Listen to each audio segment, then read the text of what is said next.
Welcome to Taiwan Report News Brief, news and analysis from Taiwan. I'm Donovan Smith. Up today on the show, KMT assets are stuck in legal limbo. The KMT is hiring for an online push. Taiwan conducts large-scale military exercises. And the economic news is mixed, but Taiwan is holding up fairly well, all things considered. Up first, in the Taipei Times, the headline reads, Virus Outbreak, Controls Quarantines Working, Chen being, of course, the Minister of Health. From the article, the daily numbers of imported cases have continued to increase since mid-March, and the growth curve is expected to be maintained over the next 2 weeks, he said. Asked why, Chen said the number of travelers returning to Taiwan dropped from about 8,000 people in the middle of the month to more than 3,000 yesterday. But it is likely that more Taiwanese students would return in the coming days as schools in many nations have been closed, Chen said. We are not afraid of an increase in imported cases as long as we properly conduct airport and home quarantine measures, he said. Taiwanese who are overseas should evaluate 3 factors before deciding to return home: the number of infections where they are, social unrest in that area, and the risk of infection during flights, and they should take protective measures if they decide to return, he said. They should also be honest in filling in the COVID-19 health declaration form or reporting their travel history and health condition at airport quarantine stations, he said. Travelers should report any symptoms they experienced in the previous 14 days, even if they feel better or if they took medicine to alleviate the symptoms. We are not punishing people because they took medicine to reduce symptoms, but we will punish people for making false statements on the health declaration form, he said. Meanwhile, the number of locally acquired cases remains relatively low, with the sources of infection unclear in only 3 recent cases, which are under investigation. So overall, that's a pretty good picture. It looks like they've got a pretty solid control on where these sources of infection are. Local outbreaks have been contained, but of course we're going to keep importing more cases, so the numbers will rise. Moving on to RTI, the headline reads, Tsai to issue emergency decree only if necessary, Premier Su Zhensang says Taiwan will issue an emergency decree only when the COVID-19 outbreak is out of control and the government is unable to deal with the global economic changes. Su was speaking Tuesday at the legislature.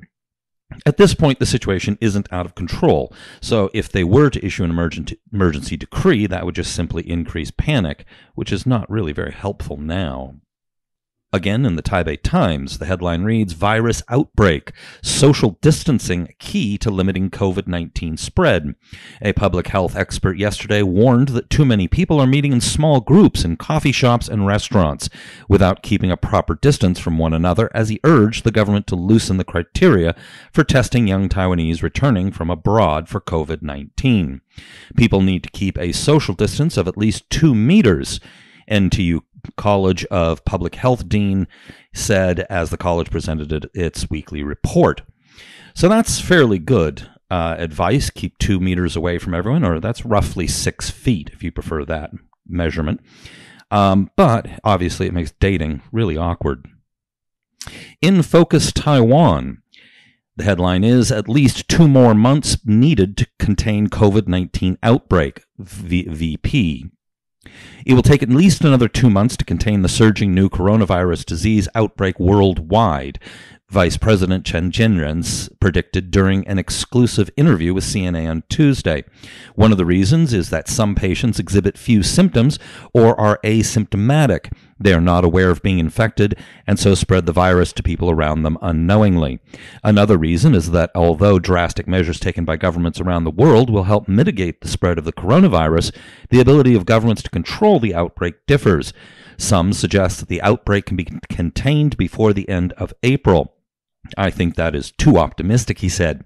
Chen, an epidemiologist and former health minister, also revealed that a reliable rapid test for the new coronavirus being developed by Taiwan will hopefully be available in 3 months.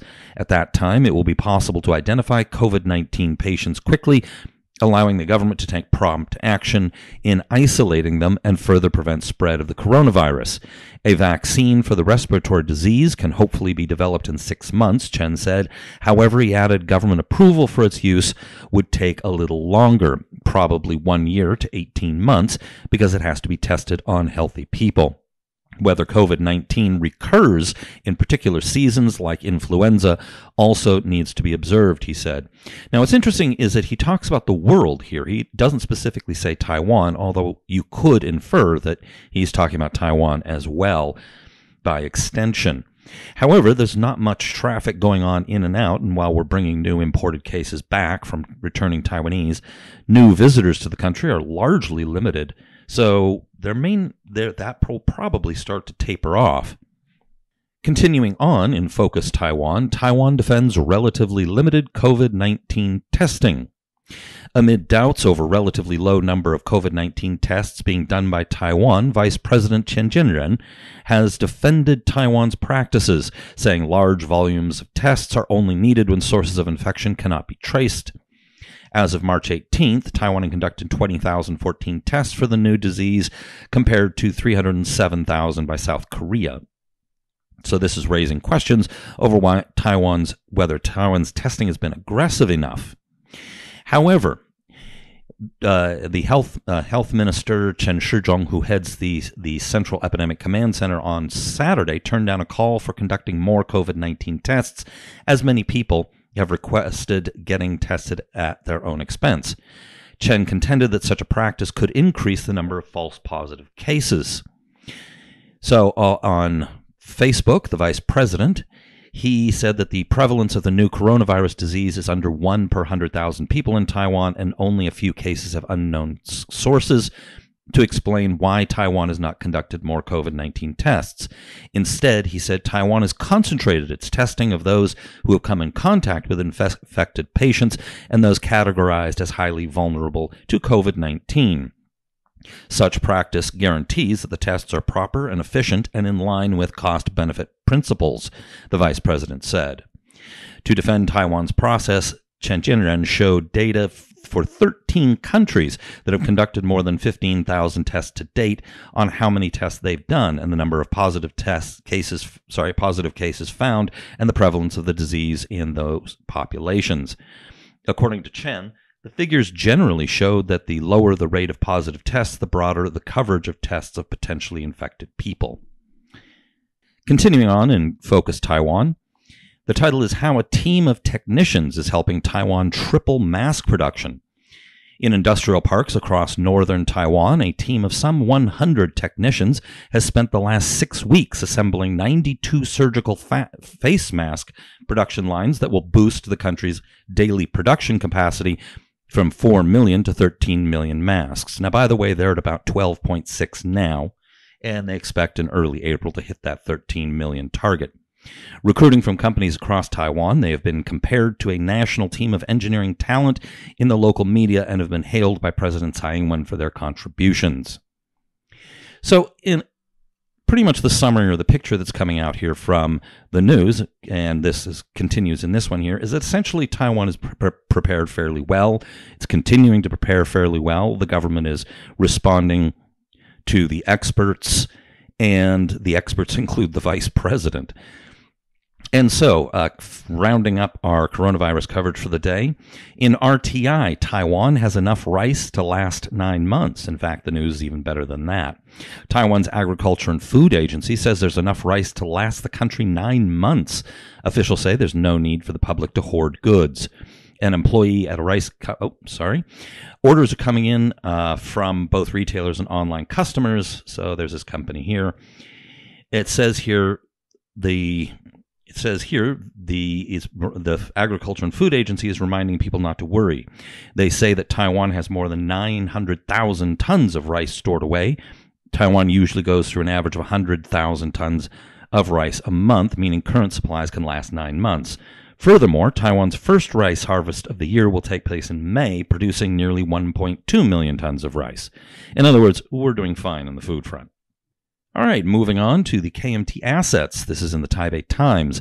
KMT asset suits moving at snail's pace. Up to 50 administrative lawsuits that have been filed against Chinese Nationalist Party, or KMT, regarding its ill-gotten assets are proceeding slowly, with some pending constitutional interpretations, Ill-Gotten Party Assets Settlement Committee chairman said yesterday.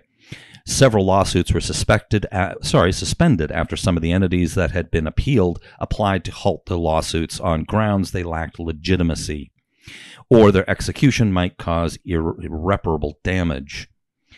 Now, it also goes on to say that the cabinet has not set up a special fund to decide how to utilize the money when the money actually comes through, because so far they've only actually seized 12 million NT, which is a tiny amount compared to the total amounts that they expect to get.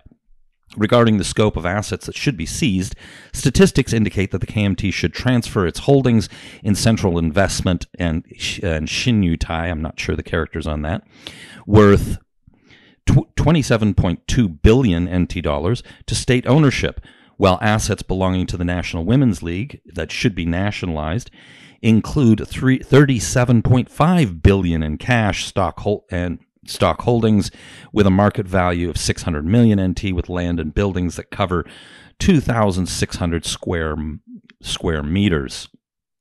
And there's more. BC, the Broadcasting Corporation of China, has a whole bunch of land, another 7.7 billion, and it goes on. So you can see that the amount that they've received is essentially a drop in the bucket.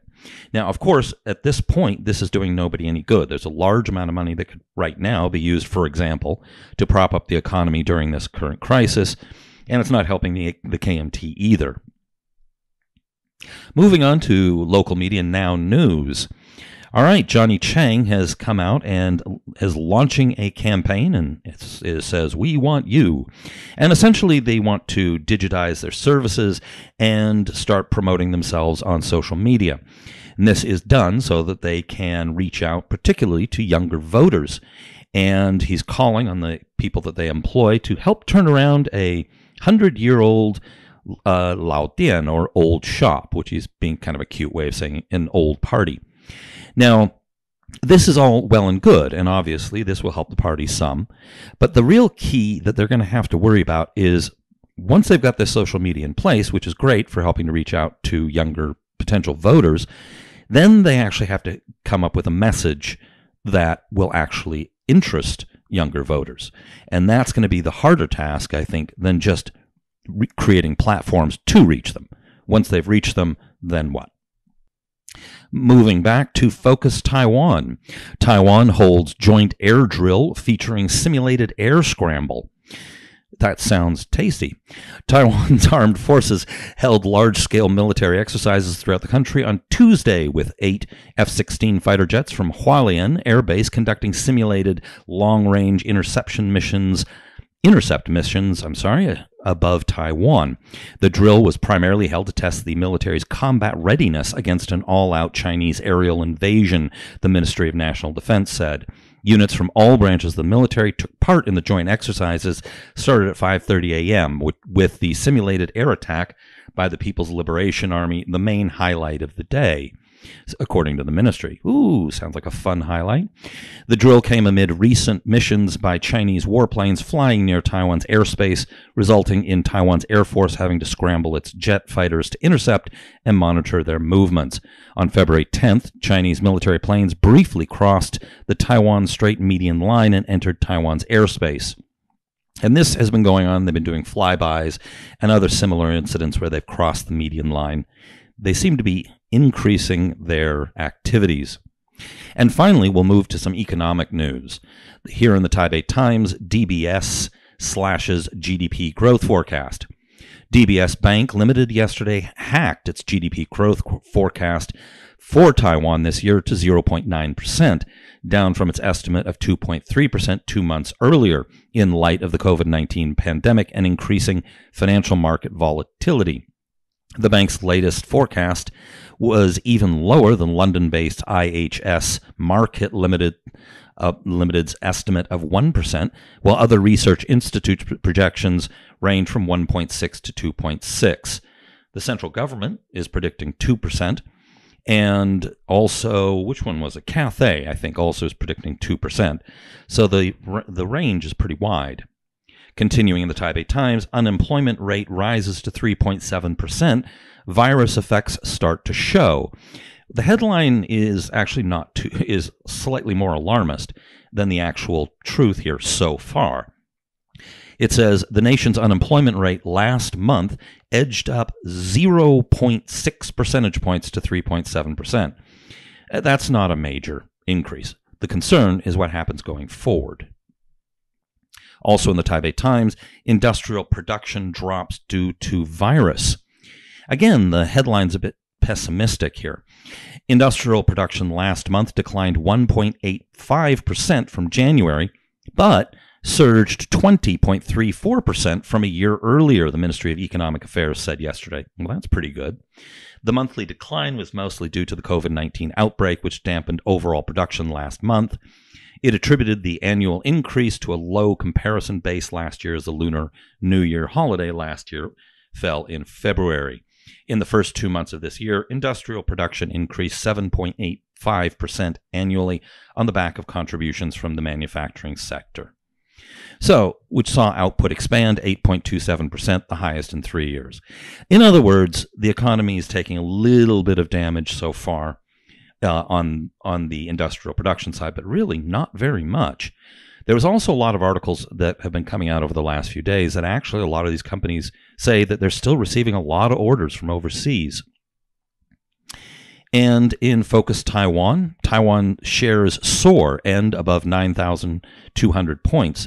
Shares in Taiwan staged a strong rebound Tuesday from a plunge the previous session, with market sentiment boosted by the U.S. Federal Reserve launching limitless quantitative easing and the hope that a massive stimulus package to combat the coronavirus COVID contagion will pass the U.S. Senate.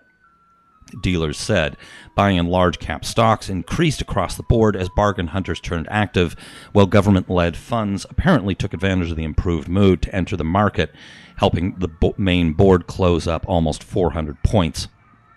And that's it for today. Be sure to tune in tomorrow and keep checking back at report.tw for the latest.